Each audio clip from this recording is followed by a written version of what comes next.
Welcome to another episode of the Straight Up Chicago Investor Podcast. I'm Tom Shellcross. With me, as always, my partner in crime, Mark Ainley. Mark, how we doing? You came in a little slow there this week, so I don't know. The last 2 weeks, I didn't say anything last week. I thought maybe you should have an off day, but I was recording, you weren't. I took the deep breath, and then I heard recording started, and I was like, "Oh shit, it wasn't going." So anyone Caught me listening, off guard. next week, Tom's gonna come out even heavier than usual. So, but I don't know what right is. I either come in too hot or too. No matter what I do, I don't know what tone you're looking for. Yeah, but I think no matter what, you have to. You can never go wrong with coming out too heavy. I think that's the thing. The voice. I find myself 5-hour energy before each episode now. For sure. So, man, today's guest is kind of a role model to you, man. You know, he's today's guest is the man. We have a fellow ESCC athlete over here. Catholic schools, loves Northside graystones, Chicago history. 4 kids, bank robberies. We haven't talked about bank robberies on this podcast enough. I know, it's so tempting for us to has 4 kids. Yeah, it's awesome, man. Awesome. This is my guy. This is my role model here. Man, today's guest, the narrative he gives us is like probably ain't nothing we've really had on the show. So it's really exciting to break down kind of everything he went through and how he came out the other side of it. Yeah, absolutely. So we go long today because it's, he's been doing this since 1991, I believe we start with. So there's a lot to cover. So let's just jump right in. Mark, what's the housing provider tip of the week? Man, it's fall. This might not come out to December, but you're still if you don't do what I'm about to tell you, you still could potentially have problems. Your leaves that you didn't pick up, the leaves that blew from your neighbors, they're going to clog up your little your drains, your little waterways. Just make sure that you're getting all the leaves out of where you need water to drain, so it doesn't back up or it doesn't go down there and cause a clog. And then it could be something that even rears its ugly head not till spring when you start getting heavy rain. So make sure you're taking care of all your leaves and your drains on your property. There we go. All right, let's do it. Let's hear who is our guest today. Man, today's guest, I mean, he started off, he's an attorney and he was an FBI agent. He's from Chicago. He loves graystones, like we already mentioned. Point Break enthusiast. Yes. We have a couple 90s references, movies today. And he grew up on the South Side. He went from having just a few buildings to doing a few hundred with just a couple people. I mean, just super exciting guest that we had that has lots of experience, and he's still going. He's still gonna keep going after everything we talk about here today. So without further ado, want to introduce James Williams.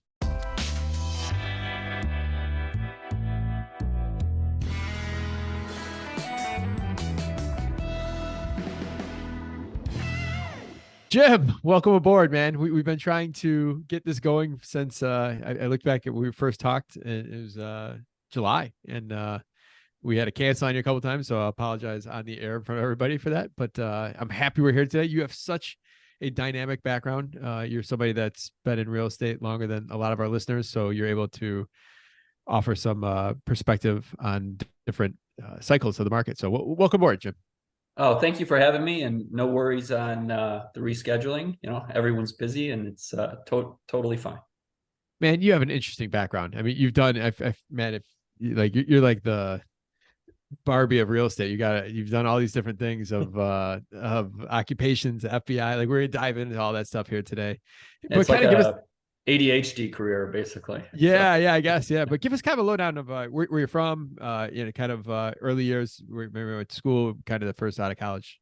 Oh, sure. I grew up in Oak Lawn, so right next to the south side of the city. Parents both from the south side of Chicago. Went Marist High School. ESCC, baby. Woo! Yeah. Then, most of high school, I was pushed out of sports and into caddying, which has defined a lot of what I've done the rest of my life, because that's where you make a lot of good friendships that have lasted 30, 40 years, and still friends and business partners with a lot of people I caddied at Ridge Country Club in Beverly. And the whole goal there was the Evans Scholarship, where you caddy for, however many years. Back then, you just had to do okay in school. Now you have to be, a genius with all the competition for it. But it was a lot easier back then to get the scholarship. And then they pay for school at any Big Ten. Now, and I went to Marquette. That was one of the non-Big Ten schools that they offered it to. And now there's Notre Dame. There's just a ton of different schools. And I think it's getting more well known, but it's probably the best college scholarship you could get. It's better than playing Division I football, because once you get it, they pay for everything and you don't have to do a thing. Yeah, room and board too, right? I know, like at Illinois, there's the Evans Scholar House. Like everything's covered. Yeah, I would say half my buddies went to Illinois, half went to Marquette. That's awesome. All right, so we head up to Marquette. You become a Golden Eagle.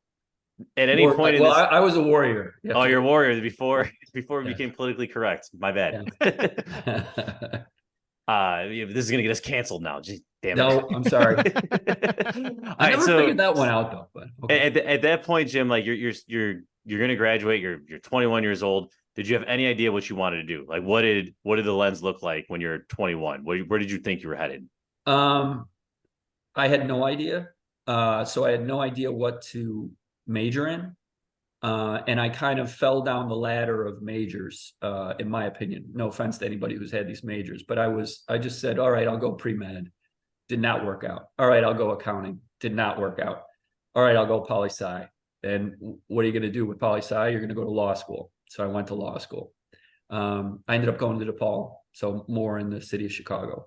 At that point, I woke up realizing, okay, you're taking all these student loans for law school. You can't finish this and not be doing well. So I really spent every minute of every day dedicated to law school. And it wasn't really what I wanted to do though, but you have to pick something at some point. So went there, and then I ended up lucky enough to get into a big firm in Chicago, but I quickly learned that it was not what I wanted to do. So nothing against the profession at all. It's incredible. There were great people. It was just, you sell your time, you bill every 6 minutes what you're doing. And that's just not my personality. So I spent, part of the reason my career is so diverse is I spent the next decade trying to do something else. So. Okay. Well, that was early 90s, right? 91 is when I got out of school. Yes. So call the 90s. You started buying real estate though at some point around then, correct? I did. So I figured I'd go into real estate law. So one of the guys that I caddied with, his uncles immigrated from Ireland and bought buildings all down the Archer corridor. So he would go sometimes to work at those buildings. But his dad did not do it. So he was kind of peripherally involved in it. And he would talk about it all the time. And his uncles were at that point. I think, Mark, I heard you say it in the podcast I watched with the gentleman that was in the military. They were at cruise control, where, your buildings are all set up, the rent's coming in, subscription revenue, and they just expanded from there. But they got to do whatever they wanted. They worked really hard, but it was their choice in terms of what they were able to do with every day. And I saw that, and then I saw myself selling at 6-minute increments of my time, and that looked a lot more attractive to me.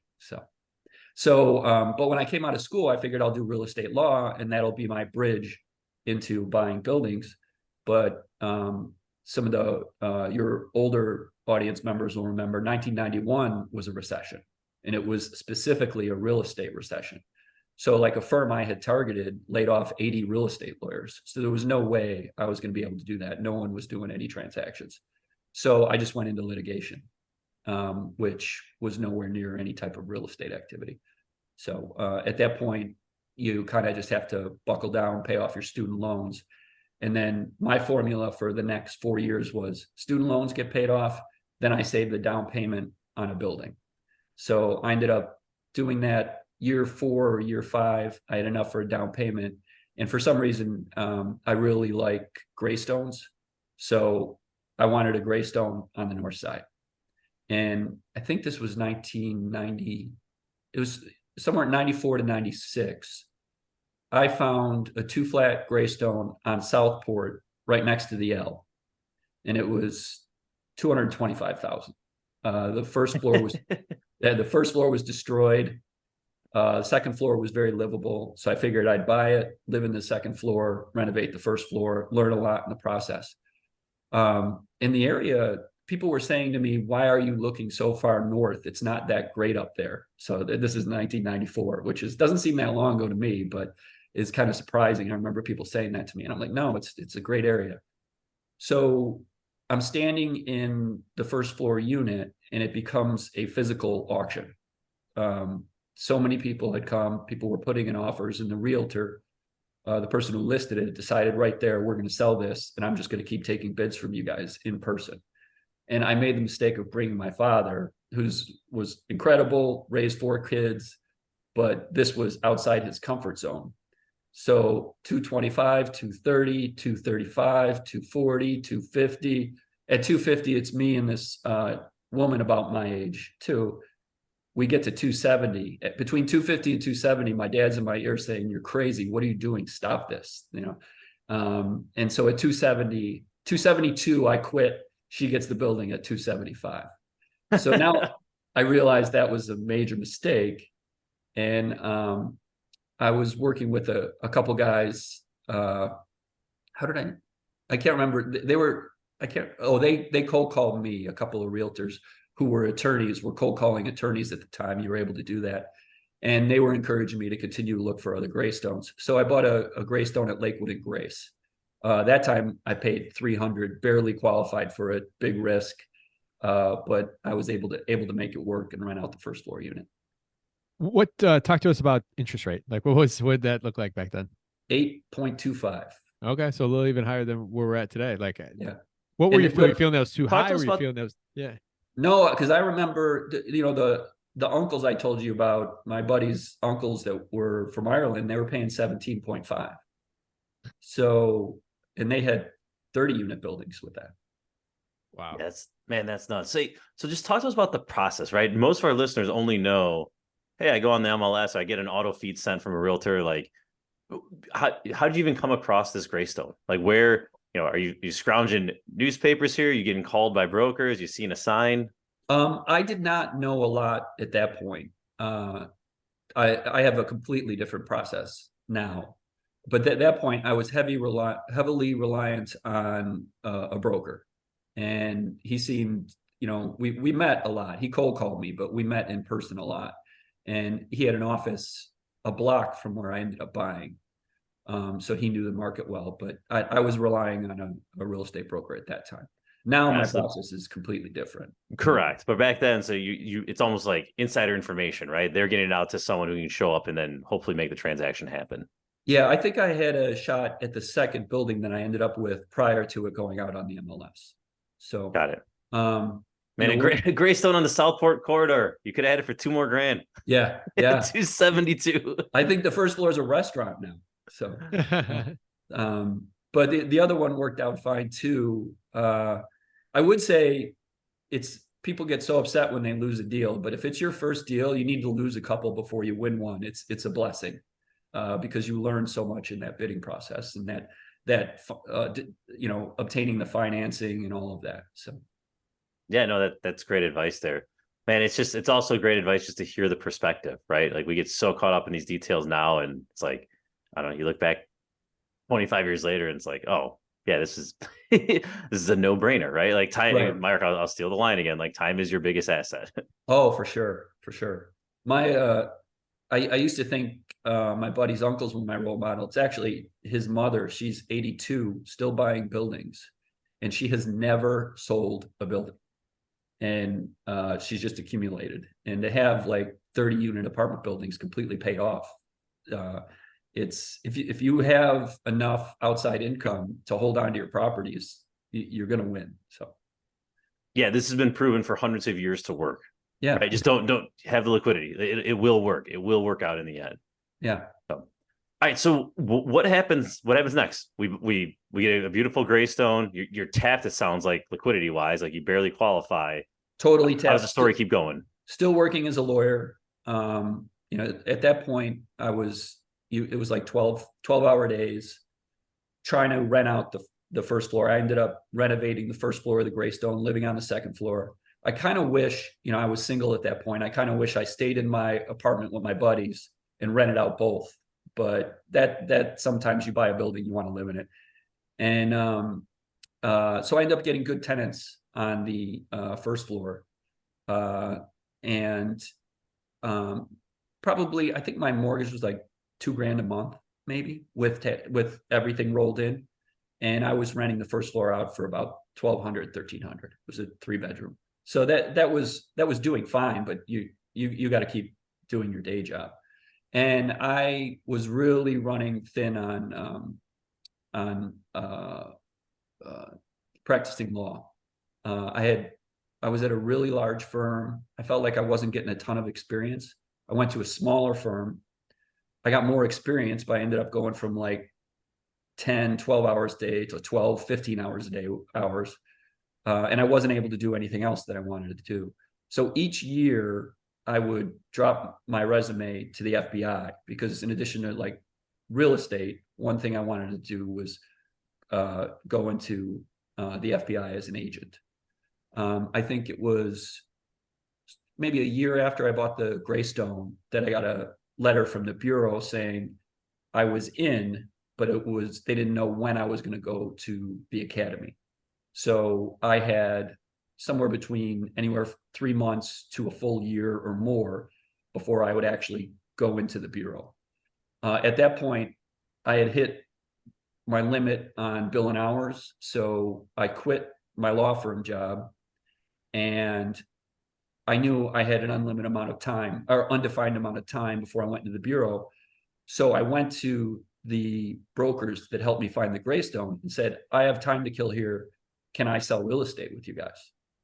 And I got my broker's license and worked with them. And it was a very good time in the market. They would hand me leads. I would find my own leads. And I started doing really well. Then I met, and that was, I want to make sure, Steve Samuels and Michael Kaufman. I don't know if you guys know them, but they were great mentors. Both lawyers who sold real estate to lawyers. And then I started selling in the South Loop too, and that was before it developed. And I met Robbie Frankel and Keith Giles. And I explained to them that I was going in the bureau soon. And they said, well, you can sell some of our properties. So I worked with them a little bit too. So I had some really good people that I was learning from. But then I finally got the call in late 97 to go in the FBI. So I went to the academy at that point. So I just want to point out, you mentioned you applied a year after you bought the graystone. Also, that sounds like a year or two after the movie Point Break came out. Was this a Keanu Reeves influence? That was actually a little bit of an influence. That's true. Yeah. Utah, dude. Yeah. I had, even in law school, like where I first met like a FBI recruiter, they would come to law school and I would always drop a resume in the box. I think it was 7 years in a row. But when I saw Point Break, I was like, yeah, I want to do this for sure. Yeah, this is it. And I ended up working bank robberies too. So this is awesome. We have whole, this podcast is taking a huge spin that our listeners are not going to like. It's stuck dissecting bank robberies here. One of me and Mark's favorite subjects. Oh, really? I will keep us on track though. Okay.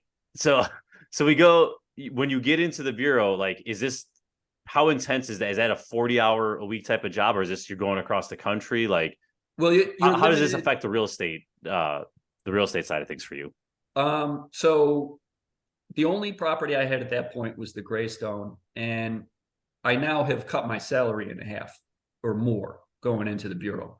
So I've lost all capital that I could possibly have towards real estate. So real estate gets put to the side. You go through the academy, it takes 16 weeks. When you're halfway through, you have to list all 56 FBI offices in your order of preference to where you want to go. And I knew it was like very low odds of getting back to Chicago. I kind of think the reason the bureau used to send you back home, but Boston had those problems with Whitey Bulger and agents working with Bulger. And I think they had a strict policy that most people, it would be very unusual for someone to go home to where they were. But I still kept the graystone knowing that. Now, in between here too, I'll get in trouble with my wife. I got married, and my wife and I were both in the graystone, and she stayed while I went to the FBI Academy. So then I list the 56 offices, and I pretty much go Chicago and every other big city till I get to a small town because I wanted to be in a larger city. What I didn't know is that, agents are not paid a ton, and you should be looking at cost of living, which I wasn't. And I put San Francisco in my top 15, maybe.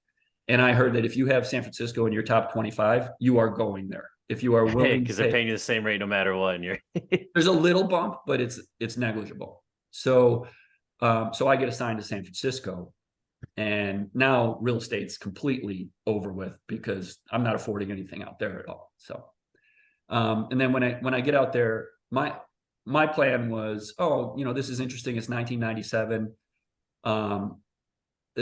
You could pick any job under the sun. There were so many diverse backgrounds in my FBI class of 43 people, and they recruit people from diverse backgrounds, and then you have an opportunity to be involved in a lot of different things. I was like, well, I'll do foreign counterintelligence, and then I'll learn another language, like something in the Mideast, maybe Farsi or something like that. They send you to the Defense Language Institute if you do end up qualifying for something like that. I get out to San Francisco, and I go out to a welcoming event, and I end up with these older agents, and I ended up staying out pretty late with them. And they say, what do you want to do? And this is before 9/11, but I say foreign counterintelligence. They say, you're not doing that. And I was like, really? They go, you're coming to our squad. And I'm like, what do you guys do? And they said, violent crime. So they said I would be bored out of my mind because you just study like one guy or one group with foreign counterintelligence. So I'm like, all right, I'll try it. So it's bank robberies, fugitives, and kidnappings. And at first it sounds intimidating, but the Bureau, it's not like being as difficult as being a police officer. It's not happening right in front of you. You don't have to immediately respond. We whiteboard arrests with like 12 people. So, or I say we, this was so long ago, but and everything's planned out. So you're going to respond to a bank robbery, but you're there more to investigate the aftermath than the middle of a bank robbery. There were a couple situations where we were staking out banks, but everything's pretty organized. And we did do some arrests where you're doing room entries and you're with SWAT and that kind of thing, but it's not what you would think and what I first thought when I heard violent crime. So I'm in San Francisco. Part of the problem in San Francisco, none of the agents can afford to live there. People are commuting 2 hours to get to the office. They're appealing to Washington to get a higher cost of living rate, but it's not working. I'm using my savings to live in a place somewhat close.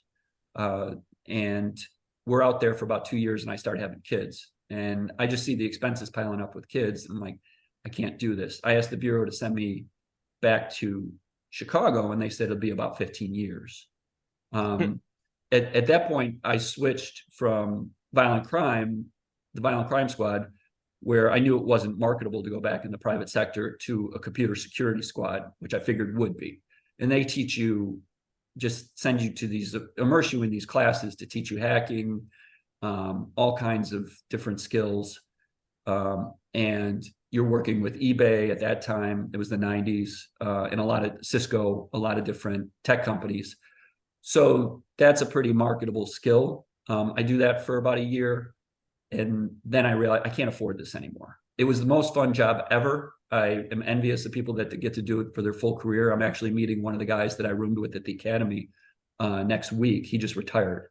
But I just knew I had to get back to Chicago, and I had to get a job where I could afford 2 kids. And I ultimately ended up with 4 kids.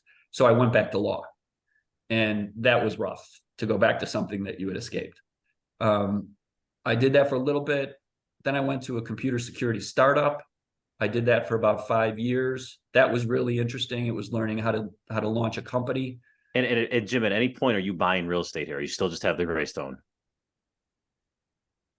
And are you thinking about it if you're not? Oh, totally investigating it all the time. And then at some point in that return to law, my brother and one of my college roommates and I bought a 3-flat in Andersonville that needed a lot of work. So that worked out pretty well too. We sold that like 10 years later. It's rough though, living in San Francisco and like trying to manage a building. I remember there was a roof problem. I hired a big roofing company and it completely went bad. You know, I think it's kind of a out of town stupid kind of thing. You know, just you're not present. You're trying to manage remotely, and it was difficult. Once I got home to balance that with kids and a career, it was still a little tough. So then, about 5 years at the computer security company. The progression there had kind of leveled off as far as the company. It was a great group of people and they were doing well, but it wasn't going to become like, you know, a gigantic place. And so I decided if I'm ever going to do real estate, I think I had turned 40. Either I'm going to do it or I'm not. So my friend that I mentioned earlier that I caddied with, and it was still, he's at this point, godparents of one of my kids, we're still really close. We raise about 2.3 million. The market's going crazy. It's 2005, 2006. And we raised the money. We have a lot of lawyers investing. I think it was like 30 grand a share. And then we have a kind of a family, friends, coworkers thing where people are investing. And we start to fund 2007 when things are booming. And we is it a full blown fund, like a private offering? Yes. And is it just? Yeah, I researched the how to do the PPM and the operating agreement, all that, and we didn't pay any attorneys. I did it all. Oh, actually, no, I take that back. We did. I do remember we were about to approach some people I didn't know that well. So then I had everything reviewed by one of my old law firms. And we got some incredible guidance at that point. So, and they revised a lot of our paper. So then we raise the money, we do capital calls. And our plan was to do what my buddy's uncles did, was get to that subscription revenue point where you're on cruise control. And everything we went to buy did not make money. So I had bought New Wrigley, I had bought in Andersonville. Our next deal, we bought a 6 flat in Beverly. It cash flowed somewhat. And we brought in, I should back up, we brought investors in on that deal as a one-off. And I did the PPM for that. That worked out really well. So then we did the 2.3 million. And so we get a banking relationship. We were working with South Shore Bank while they were still operable. And our banker starts coming with us to look at deals that we're going to the second or third time. And he's come out to the fourth or fifth deal. And both our investors and our banker were yelling at us saying, you guys need to pull the trigger on a deal and do something. You're wasting our time and you're wasting our money. And we just kept saying, none of this makes money. We wouldn't use the numbers that the seller would give us. We would use our own numbers as far as income and expenses. We just researched the heck out of everything. And so eventually we pulled the trigger on a couple buildings. But I decided we really had to go to C-class property that was really beat up, because everything we were being pitched had, frosting on it and fell apart when you looked underneath, and was something that you could really get in trouble with. So we buy a few properties. We bought a 21 unit. We bought a 26 unit. We start renovating these. Where at? In the city, we're at? All South Side. So like 76th and Cottage Grove. So we're in Grand Crossing. We're in Roseland. Little bit of Chatham. At that point, those were the locations that we ended up buying in. So my partner at the time, Kevin, he was an engineer and he had renovated a lot of apartments with his family. So he handled that end of the business and I handled everything else. We got everything on the first 2 or 3 buildings, got everything rented out. Now, again, we're getting the pressure to buy more because we're not able to support our own salaries on this fund. We're not able to issue investor distributions or capital distributions. We're still just building the company, but we're going really slow because none of this makes sense. Everybody's buying to flip. They're not buying to hold and rent. So Kevin and I kind of give in at one point and buy 2 buildings that, in my opinion, were a mistake. Looking back at it, we renovate them. They kind of just treaded water the whole time. So then in 2008, we get the crash. And between 2008 and 2010, every single tenant, it seemed like every single tenant is coming to our office saying, I lost my job. I don't have any money. I can't pay your rent. And the best case scenario was, I'm willing to give you the keys and leave. The worst case scenario was, I can't pay your rent and I'm not leaving. So we still have a significant amount of capital when this starts to happen, but we have a lot of bills. So we start treading water, and we tell investors, things are bad. Things are bad in the market. I'm sure you see it with the stock market and just the general economy. And there's not going to be, we had started, giving out annual dividends, and we stopped that. And then I continuously watch our capital just disappear. And it's very foggy to me because it was so overwhelming at the time. I never imagined, we were really conservative. We turned down so many deals. I never imagined that we would be facing potential bankruptcy. But at the time, everything was booming. And if you haven't gone through a recession while owning property, you don't really know what you're in for. And if you're overexposed, it's going to be a wild ride. So we're losing a little bit of money every month, but it just keeps going on and getting worse and getting worse. And I can remember looking at the bank account, and I think we had $23,000 left in capital.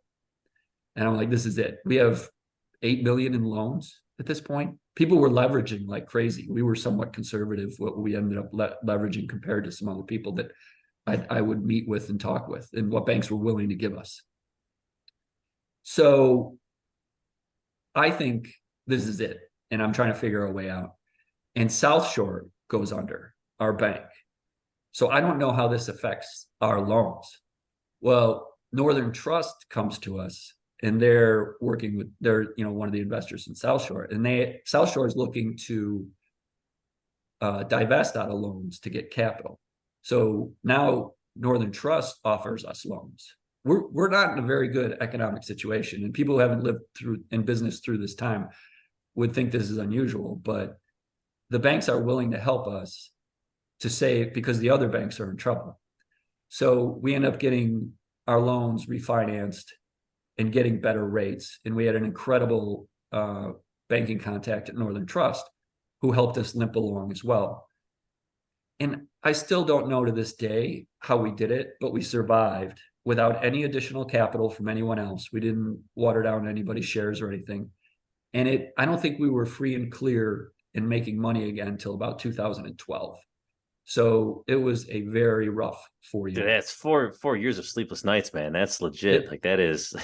It was 1,400 nights right there going to bed thinking, how the hell do I get out of this? Yes. Well, yes. I imagine you went at this so conservatively too. So I imagine so much of the battle in your head was, how the hell did I end up here? I thought I did everything right. I thought I had a low enough debt level. I thought I bought the right property. Like I imagine you had to have your own internal battle just with those facts. Oh, and especially because it was friends and coworkers and people I'm close with who had invested. And to them, they had invested a relatively small amount. So, especially my friends. So that wasn't too bad, but you just felt like you were disappointing everybody. It was rough. Well, let me ask this question, because this is a concern for me, is like, if you have a PPM or your investor, like a partner with like attorneys, like you always feel like they always have like they could like come down on you and crush you like a little harder just because they know the law, that they could find some loophole or something like that. Like, is that something that people should be ever concerned about? Like in that sense, if like they're in scenarios like that, like were you nervous about that at all, even though you knew everything you knew? Yes. But attorneys specialize. You could meet 100 attorneys and none of them would know anything about PPMs and securities and raising money. But as long as you go to a good attorney to set that all up, I would say the key in that situation is you have provisions in your operating agreements that, one, if there's any litigation, the company's paying for it, you're not paying for it.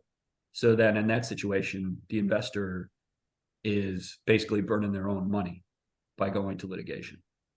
The second, more important, is that the entity pays for executive insurance. So you have your own insurance to help you in that situation as well. Because, even if it's not your fault, even if you have no culpability whatsoever, you can end up getting sued. So yeah, I would say the answer to your question is yes, especially if you're having attorneys invest, they're going to have good friends that know exactly how to approach that situation. So yeah, but as long as you're going to the right people. But I say all this, I have to add the caveat, I would never do it again. Like it's much better to be doing this work that is really hard for yourself than to be doing it for investors. My two partners and I, there was a third partner, we owned 10% of this fund. So we had 4 years of sleepless nights for 10% of this thing. It was definitely not worth it.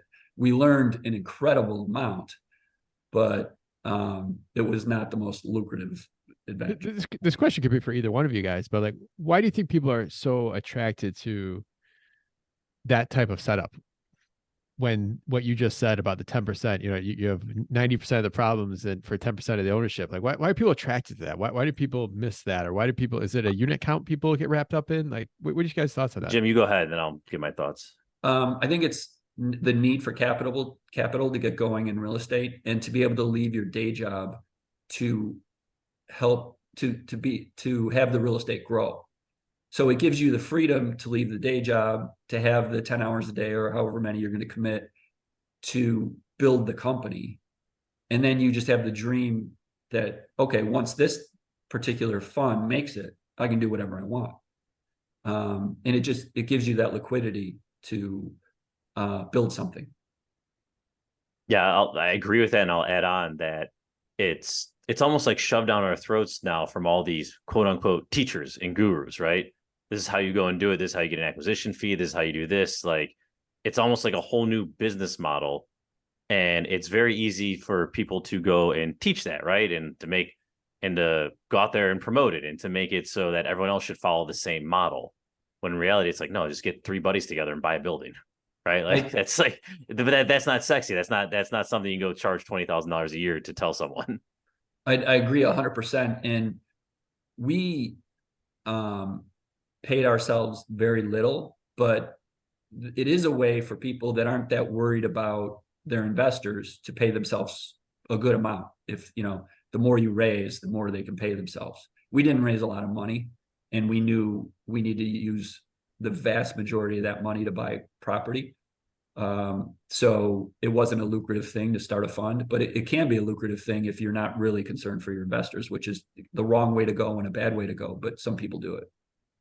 You go on to a very extensive real estate career, as we'll get into next. But what was it about these 4 years that you really took away that helped you do what you do next? So when I saw that 23 grand in the account and I was desperate to turn it around, I started talking to anybody that I thought could provide me with information that would help. And I don't remember how it happened, but somebody introduced me to another real estate investor who had been around for a while. And he said, take me around to your buildings so I get some context and I can give you some advice. So we actually go out together and drive by my buildings. And I was thinking either he's trying to help me or he sees me as an opportunity to get my buildings cheap, right? Well, it was the first. It was a former. He said, I get 60% of my revenue wired to me on the first via subsidized rents. Why aren't you doing subsidized rents? And I said, well, when we came in, we felt that there were enough working market rate tenants, and we wouldn't have to deal with the paperwork and the inspections, and it would be better from an operational perspective, and it'd be more profitable. And he goes, you need the security. You know, this money has a much higher chance of coming in, and you get it immediately. You needed to diversify and get a mix.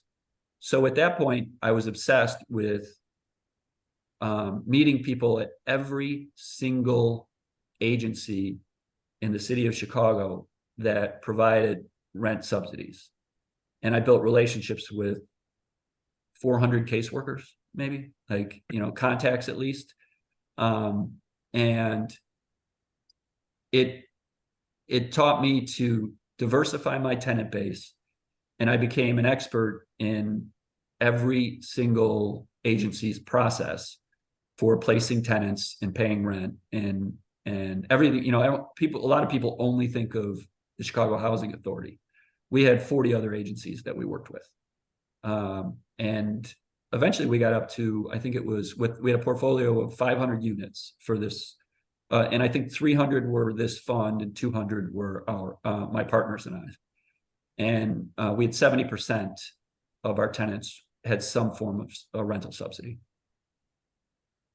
Yeah, I think. How do you just learn that game, right? Because it sounds so simple, right? Oh, we'll take the guaranteed money, but even just dealing with CHA, like, you need to go through that multiple times to understand.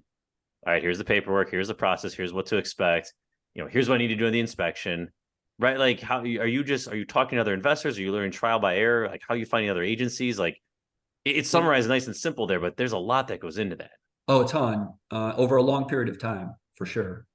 I think the law background helped me with all the paperwork. I found that to be, you know, time consuming, but not difficult. And the way we got in, so when we had a good 100, 200 units, we just got a barrage of calls and drop-ins from rental agents who wanted to place tenants in our apartment buildings. And some were good, some were not. And one of the better ones, her name's Yvette Jones, she still works in the industry today, started introducing me to caseworkers. And she was fantastic. And so she would bring me to housing fairs. And our biggest pipeline was going to the Jesse Brown VA housing fair every Friday. And I would end up meeting with 50 veterans and have 3 every week rent one of our apartments. And then going through that process with the VA and CHA, because they were holding CHA vouchers. They also had a couple of Catholic Charities, a lot of different agencies. And then I would just build a database of all the caseworkers and advertise my units to them, and then learn, you know, take on tenants through, as you said, trial and error. Got it. Any horror stories? I think. Oh, real quick, so, any of those horror stories? So many, so many horror stories. You know, you would.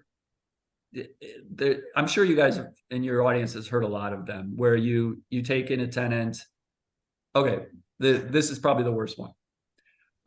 We have a 36 unit, South Side, I think it's Washington Heights. So it's in the 90s, 91st Street. And it's a mixed use building. So we got stores on the first floor and 28 or so apartments on the second and the third floor. Tenant moves in with a voucher. Tenant's background's completely fine, has kids. Boyfriend moves in. We don't know the boyfriend moves in. And he ends up with one of the biggest drug operations on the South Side, and he's running some of it from our building. And he's doing it by washing cars next to our building and coming down from the building and then making the drug trade as the cars are washed. I have the background in violent crime, and my business partner has a lot of friends who are police officers. So we're trying to, address this problem as quickly as possible. We can't get a lot of attention from the police. They're busy with a lot of different things. but my business partner has a neighbor who's a DEA agent. So I meet with them and I say, we will give you an apartment. You can surveil everything that goes on. We'll send food. We'll provide all the accommodations. So they do that, and it ends up working perfectly, and they arrest the unauthorized tenant. So at this point, we've had our ups and downs with the city, as a lot of building owners have. So I'm super risk averse and super careful. So the DEA agent took the case to the Chicago police, and the police are communicating with us, and they're fantastic. And they end up arresting this gentleman. So I asked the police for a thank you letter to us for everything that we did. And they're like, sure. So the sergeant writes me this fantastic full-page letter of everything that we did, and I just put it in a file. Within a year, we get sued by the city for having drug dealing in our building. And we're brought into the Daily Center with a 20-page complaint that it was our fault for mismanagement of the building. Well, I just show the letter to the judge and he dismisses the case. So you definitely have to think ahead with a lot of the pitfalls on the south and west side that you're going to run into. And it can be very. Now, you really think of that specific circumstance happening when you asked for that letter? Like, is that really where you're going with that? No, but I just knew that when there's criminal activity around a building, the city's going to pile up the violations. They're going to punish the building owner. So I just figured, and with our caseworkers, I started asking all of them for thank you letters for placing their program participants. And I have a binder 2 inches thick with thank you letters. It's really helpful. Yeah, if anyone comes after you for discrimination or whatever, right? Right. Like that's now you're covered. Yeah.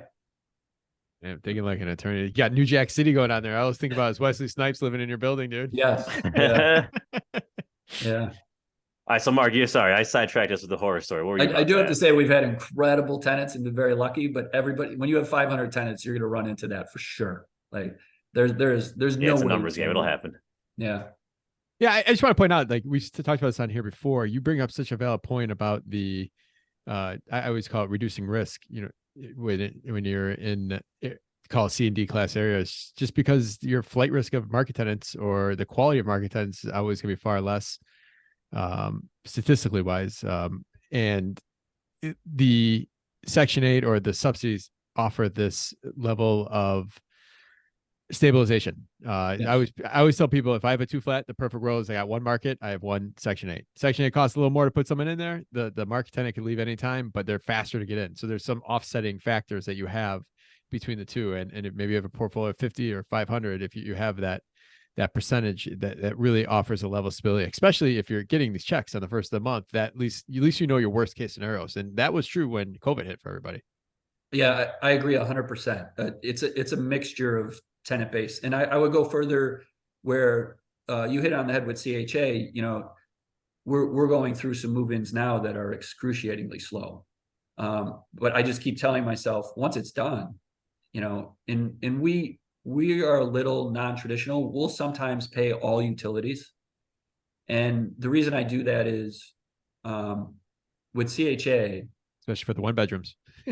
well, no, even houses. With CHA, there's going to be a utility subsidy that goes to the tenant, or it will go to us. We'll lose a little bit on it by paying the utilities. But if you have thermostats that max out at like 75, 78 degrees or whatever it might be, and then your tenant never leaves. We have tenants from 2011 still, because they can't find that deal somewhere else. But you do have to manage it very closely. You have to manage the numbers really closely when you start doing that. But the other way to diversify, I found, is there are like one bucket of agencies would be supportive services for veteran families, SSVF, Catholic Charities, Heartland Alliance, Featherfist is an organization that's fantastic. These guys, they do their inspection in a second, and especially if you have a long-term relationship with them. and your tenant moves in immediately and they pay you immediately. So you're getting the benefit. It's not as guaranteed income as CHA is, but you're getting the payment right away, the move in really quickly, and you're getting almost guaranteed income. So we diversify by agency, and then we go agency versus market as well.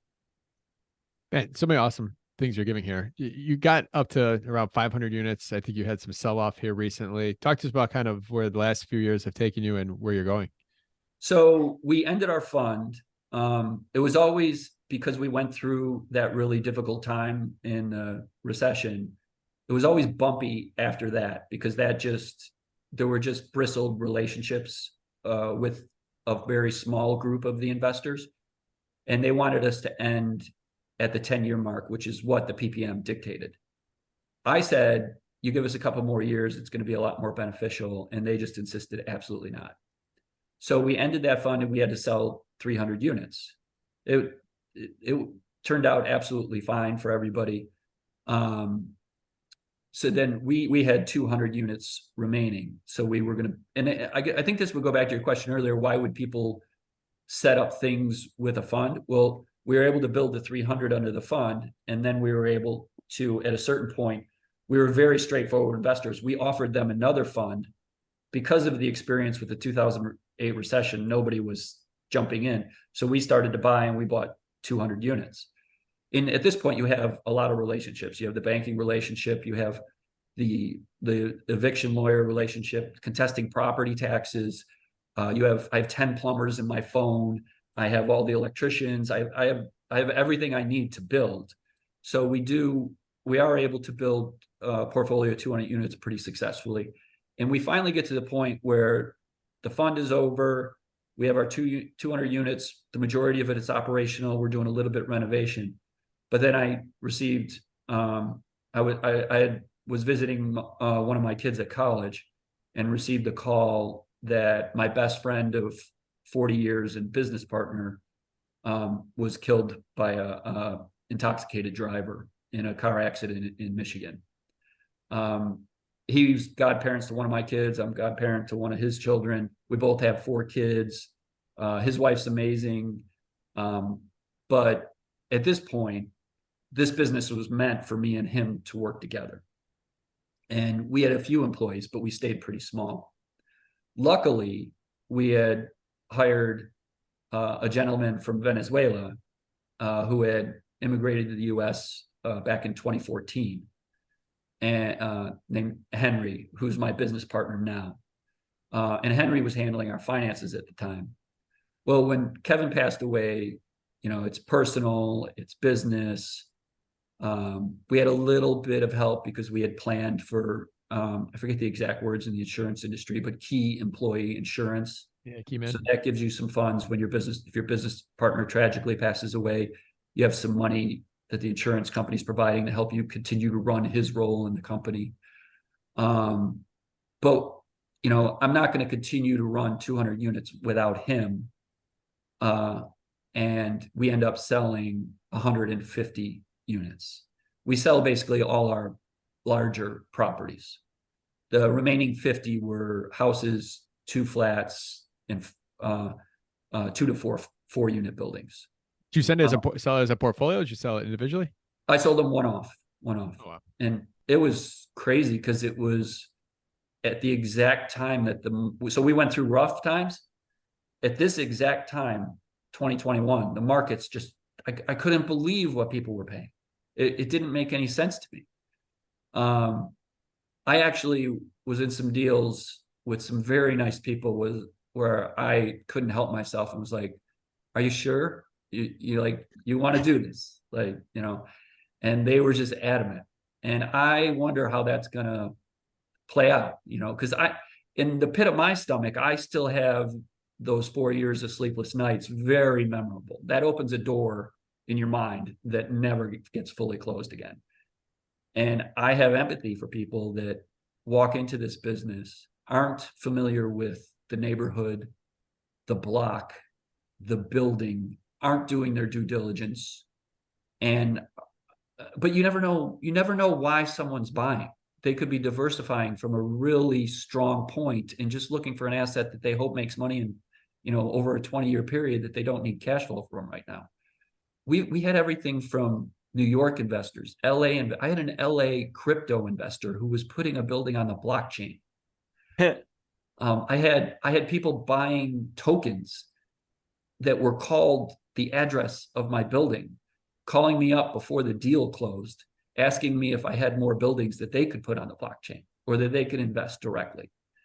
I had, I think I heard, it might have been that original lecture or seminar that you did, Mark, on buy, renovate, refinance, repeat. I think I'm missing an R there, but that was really incredibly helpful. But we sold 4 flats to people with FHA loans. And because of the available financing, they were paying significantly over what we would pay for the building. So there were all these different scenarios where there was so much money in the market that we were able to sell these 150 units. And I had one of my mentors, my business partner's mother, saying, "You never sell buildings. You never sell buildings." And I was like, at these prices, and because we're not operationally prepared to keep doing this, with my business partner gone, we decided to sell 150 units. The other 50 I did not sell were they all needed some form of work. So I held on to those, and I've been renovating those. Well, can you talk to our listeners a little bit about, they might think, all right, you have a building worth $1 million, a loan on it for 500, you're going to make 500,000. But talk to us just about, paying the broker, tax implications, recapturing depreciation. You're the last in line at the closing table. You're the last. Yeah, it's insane. That's the reason I keep telling myself don't sell anymore, for that very reason. You hit the nail on that head. I mean, the title fees are crazy. Just the title company does really well. We have a very good and fair attorney, so I don't get killed there. But when you sell something, I'm a real estate broker, but I'm not going to maximize the sale of a 54 unit property. I have to hire someone who has the contacts in New York, has the contacts in LA. They earn it and they deserve it, but they're making 5 or 6%. And that is a big chunk of what you want to take home. You get hit with all your water bills immediately.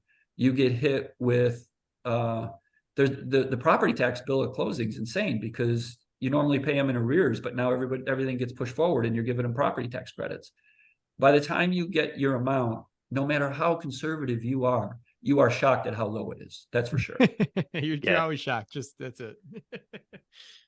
Yeah, it's crazy. We every one of these like high end flips we do, it's the same thing, right? Like it's the taxes, right? That's the biggest one, and then like they're making us reprorate them because we've taken the value of the building from X to Y, right? So there's this big chunk of money that's got to sit in escrow so the next bill comes out. And that's actually a really good tip for buyers. There's buyers that don't take into account an assessment that came out that is 50% higher than the tax bill, and they're still getting their tax credit in proration based upon the actual bill rather than the future bill. And that you do that, then you turn around and sell, you're going to get slammed. Like you're going to get short. You're going to be down tens of thousands of dollars. Like that. And you'll get that tax bill the next year, and you're not going to have enough. That money never really gets applied directly into account waiting for the tax bill, but you will not have been given enough money to pay that bill if you don't look at that assessment, for sure. Yeah, 100%. Just like I've sold some of my stuff on the south side, the depreciation recapture was huge. Like just all of it adding up, it's like, Jesus, like this isn't as cool as I thought. Yeah, but that did help you a ton over the years of ownership too, taking those tax deductions. Correct, but it's just like you got the money already. Yeah, you don't realize it though. When you go to sell, like, oh, it's coming back. Like your back your napkin write up never works out well at closing. It does not. You can think you're the most pessimistic person in the world, and you're still short. Yeah. So, all right. So what's next then? Right, you're holding on. You're rehabbing these 50. Do you have any appetite to any other endeavors in the industry? What's next for you? I did not at first. You're trying to recover from a key person in your life passing away.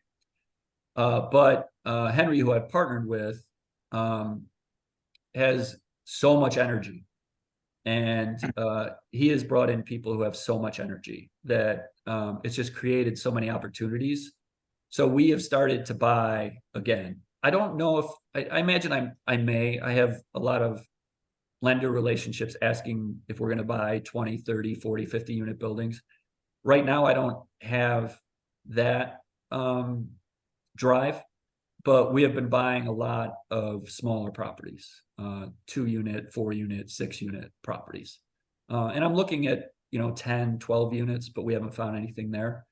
And I think it would be silly of me to walk away, because we've built, not every component, but almost every component. Henry has grown and become a general contractor and a housing inspector, and is able to renovate anything that we buy. And I think right now we're only at 50 units. We ended up selling some of the 50 that I had kept and that we renovated, went down to about 35. We've now bought another 15 in small buildings, and we're just growing from there. So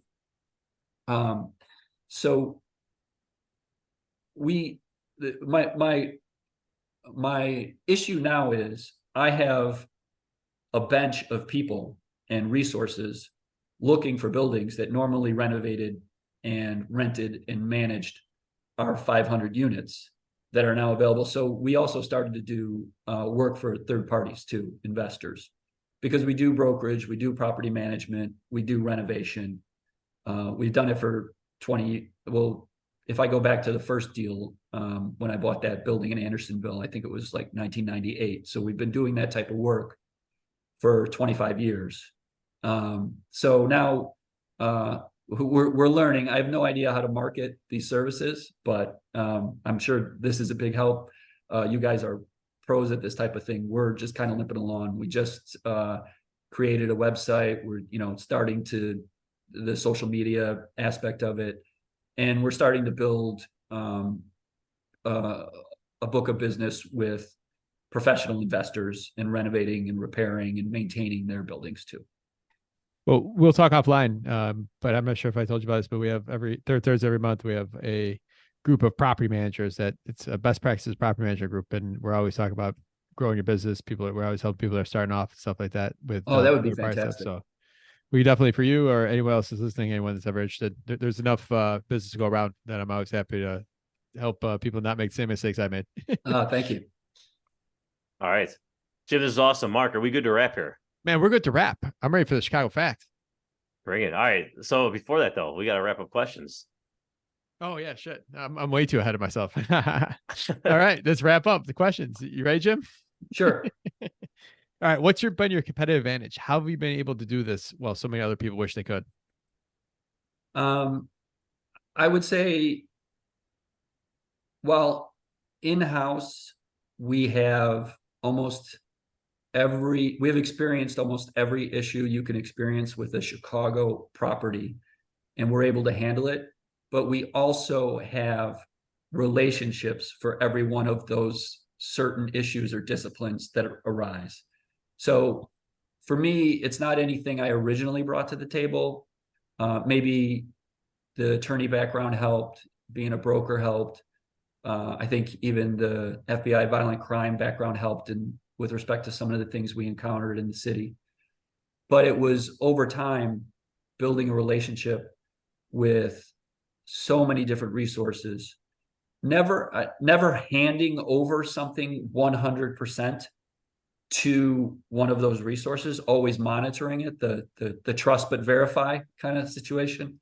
I don't think I ever hand something off and say, okay, I'm not going to look at that again.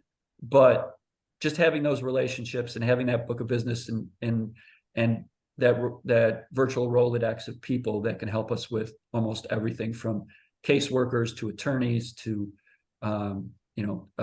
within attorneys, there's 5 different disciplines: contesting property taxes, evictions, everything you might need. So just having all those relationships, I think, is our competitive advantage at this point. Awesome. What is one piece of advice you would tell someone that is yet to buy their first property here in Chicago? Patience and research. they're kind of, cliche, but I mentioned earlier, if your first deal, your second deal, your third deal doesn't happen, it's usually a blessing and you learn something there. As far as research, I think it's really dangerous. And I can share a story with you guys if we have time, but to buy something remotely. I think you need to know the neighborhood, the block, the property. If you buy a building in Chicago and you don't search violations, that's a gigantic mistake. If you don't search every 10-second database, fix, man. what's that? It's a 10-second fix. Just Yes, go online, exactly. look it up. Exactly. And a lot of people don't look. So I think look at the mortgage that's on the property from the person that's selling it. That'll teach you something. Maybe there's something there that doesn't make sense. Look at absolutely everything you can find about that property. And the reason, to go back to having a couple deals fail, a lot of deals fall in your lap and you have to move quickly.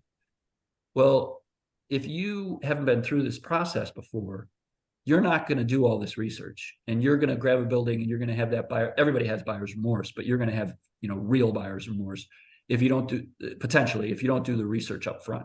So I would have a process in place, a checklist of everything I do when I approach a property, and I would be able to do that in 4 hours so I can turn that offer around quickly and be competitive. Nice. All right. What do you do for fun? Well, I kind of turned my hobby into my career with real estate. I love Chicago buildings. I love renovation.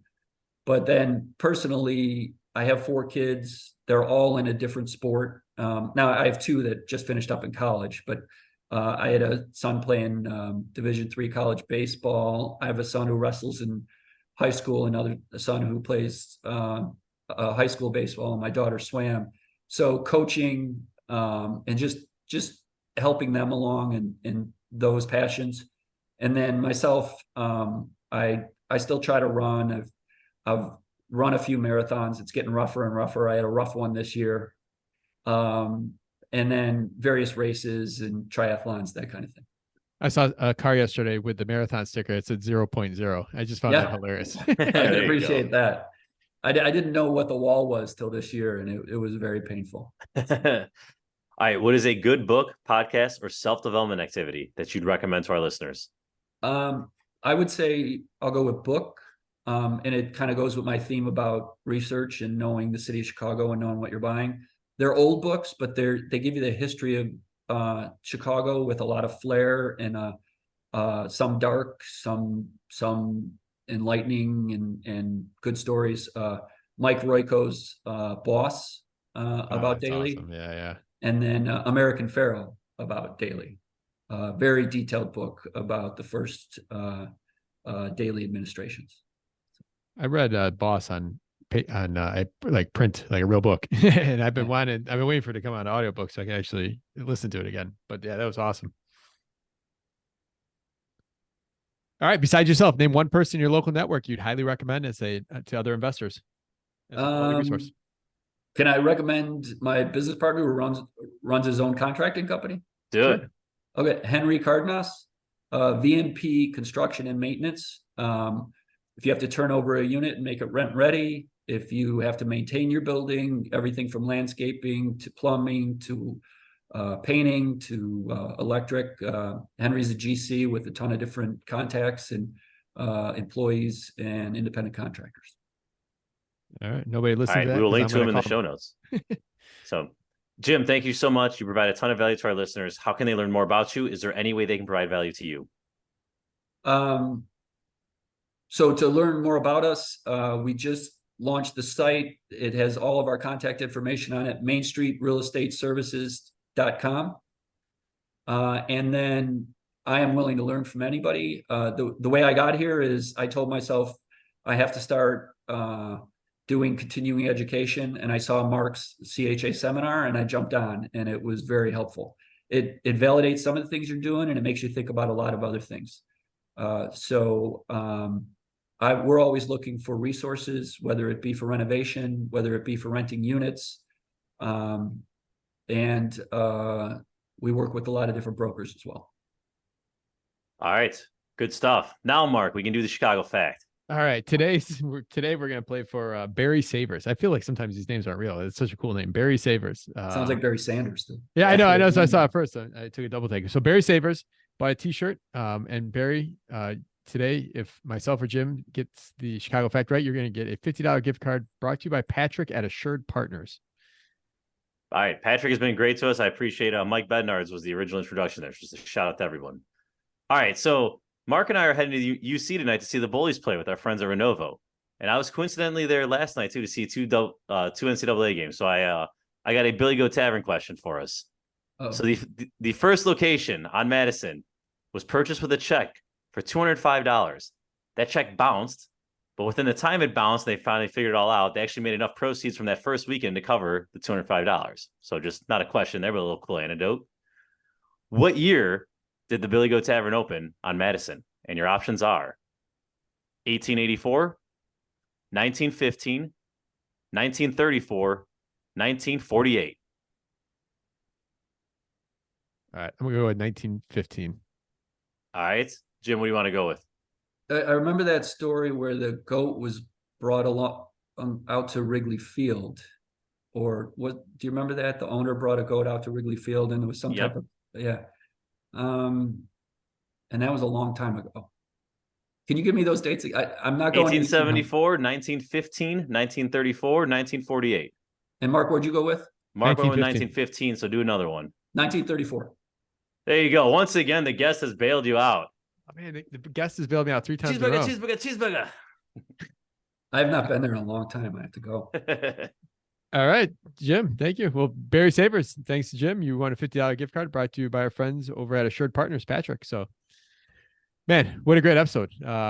This was more of a narrative like other ones, unlike other ones, but it was a great narrative. And yeah, I probably talked too much.